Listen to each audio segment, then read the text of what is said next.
Today I'm going to show you how you can easily create slides on your Microsoft PowerPoint without having to copy and paste onto each individual slide. All you would need is to have your Word document ready or your script ready, and then you need to have the ability to save as an RTF, and of course you need the Microsoft PowerPoint. I'll also be teaching you how to create master slides on your Microsoft PowerPoint so that you can customize your slide presentation. This would be useful for a video sales letter or even for webinars. So let's get started. You can do this even if you have a Mac and you really want to change it into a PowerPoint presentation. Let's say if I want to change this entire document and make them into the individual slides, all you need to do is you need to highlight what you want, use styles to help you do this. For instance, if I keep on hitting heading 1 for each one like this will be an individual slide. So these will be 3 different slides. And then what you can do is that you change it to the color that you want. So after you've done the entire thing, you may want to go back in and change the color that you want to change it from blue, which is the automatic default color, to black. See, these first 3 paragraphs have already been changed.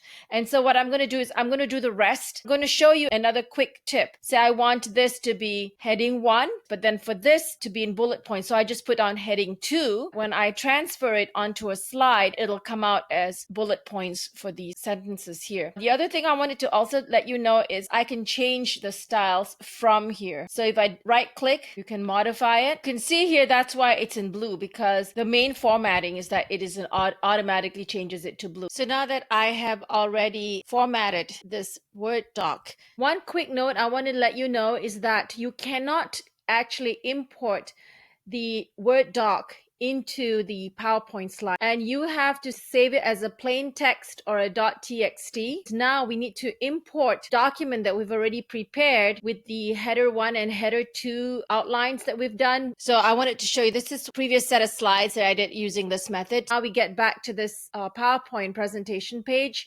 And so the next thing you need to do is you see where it says insert right here. If you go down, it says slide, and you go to other presentation or outline. You say you want to get it from an outline. See that this is the D2D new pub feature, and you just click insert, click on your PowerPoint, and then you click new. And then you're going to choose a blank presentation to start off with. You hit create. Once you hit create, you now need to create a new master slide so that you can input formatted Word doc. You need to make this into a master so that it will be formatted correctly to how you want it to be. So you notice how it has like this click to add title and click to add subtitle below here. I don't want this to be the master. So you go to view, you hit master, and you go to slide master. These are the templates that come ready with PowerPoint. We'll choose a blank one. The next thing you need to do is you need to change the colors. Say I decide to use blue-green. The next thing, you click fonts and you choose the font that you like. I'm going to use a very simple Arial. And so this is like the heading 1, and this will be like the heading 2. What you could do is if you wanted to change the theme, right now this is what it would be like, where you have the colors there as well as the font. But you can change it to different kinds of themes as well. But we're going to do a custom one right now. We want to do a simple one with a very simple background color. And these are the options because based on the colors that I've chosen. So I'm just going to choose a very simple blue one. I can format the background. And then this gives me the gradient fill if I want to. So this will be the gradient look. So then what you need to do is you click on this and you click Command A or Control A. You click the master slide at the top, the first one, which is the original master slide. These are just configurations of the original master slide. You click gradient fill and it'll automatically save this. I want it to get rid of all this. I just basically want to have the title slides up here, and they're going to be the individualized text. So I click on this. See how it has the crossbar at the side here? I double click and it'll give me the option to cut. I want to just drag it open so that it'll be filling out for most of the slide. I want to make it such it's centralized. So when I input the file, it'll just automatically be centralized. It's left justified right now. So as opposed to having it left justified, I want it to be centralized like this. I want to increase the size. So right now it's 44 to make it like 60. So it'll be big like this. So finally, what you need to do is you can go to file and save as template, radiant blue, and you hit save. Say if you want it to have your own logo here, say I want to put a logo here so that each and every one of the slides that I create will have my own slide logo. I can also do it this way. Insert and see pictures over here. Choose from file. I'm just going to put my face here just because sometimes when you do these slides, I like people to remember that it's a human being speaking. So the next thing you do is you hit again, save. Now this is a template. You notice that if, let's say I wanted to populate this with the document that I already have, if I click insert and I try to choose slides from, it's all grayed out, which means I can't do it this way.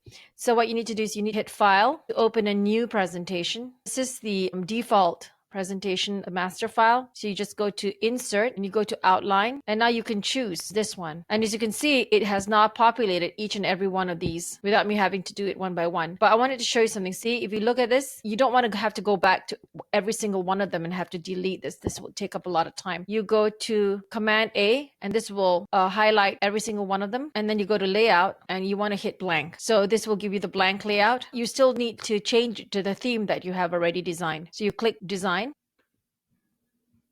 This was the one I originally did, but this was not the one that I showed you. So I will change that because I want to show you the one that I've already formatted with my little face over there. Now, in the event you wanted to choose any of these other slides, like this one, it's now changed. And then all you need to do is essentially go to each and every one of them, click on this, and well, first you got to open it up and arrange this so that it fits this. You can always arrange it to however you want it to look. Maybe you want it to look at make it look like this. You can individually style this. But there's also another way you can do it. I hit Command A and this will highlight each and every one of them. And let's say you want to make it such that it all is centralized like this. This is how you do it. If you hit format here, you can replace the font to another font if you wish. Let's say if I decide to replace the font with something else, say Arial Bold. And let's say if I wanted to change it such that it is all aligned, just like this one. So let's say you want to get back to that custom template that you made. This is how you do it. You go back to file and then you go to open. You get this PowerPoint presentation page. You click on and you can see this is the gradient blue. So you just click open and so you see this is how it is. So let's say once you have your master slide, if you look here, if I try to put an insert and I try to insert the slides, it's all grayed out. You may wonder like, how on earth, how do I get it in there? You need to hit view and then you need to hit normal. Once you hit normal and if you go to insert, you can actually now insert the outline. So let's go back to that. I'm inserting that particular file. And as you can see, it's all already formatted. There's no need to even format this one. Why? Because from the original slide, which was this one, it already made it such that the font will be of this particular size and that it's supposed to be centralized and not left justified. So what I did was I want to get rid of this. I can just go to file, cut, or I can double click. So cut it that way. And so it's all ready right now, as you can see. I mean, there might be some duplicate slides like this one. So you'd have to go down and maybe cut it. It could be the way that I formatted it. It's so much easier than having to go one by one by one. Say you decide to put a picture here. So I just click over here. I just go to insert picture from file. So remember how you would want to populate this is again, if you go to here, can't do it, remember? You go to view, normal, and then once you hit this, then only can you hit insert, slide from, outline, and then that file that you had. And once it's populated, if we wanted to get rid of this, we go to click, we go up there, we go cut. And just so you get an idea of what it looks like after I have already populated the custom master slides, this is kind of like what it looks like. If you look on the left hand side here, you know, if you add like different colors to make it stand out, I have, I think, 176 slides. It took me, I think the most was an hour. This method cuts down your work by a lot. That's it for today. I hope you've enjoyed this lesson whereby we learn how to populate our PowerPoint slides without having to copy and paste each individual sentence onto each slide, and also how to customize the look of the slide for your PowerPoint presentation for webinars and also video sales letter. If you've enjoyed the slide, please give me a thumbs up, subscribe to my channel, and also visit me at yourauthorbusiness.com. Also, if you have any suggestions or any video requests, please post them below in the comments. Thank you. Bye-bye.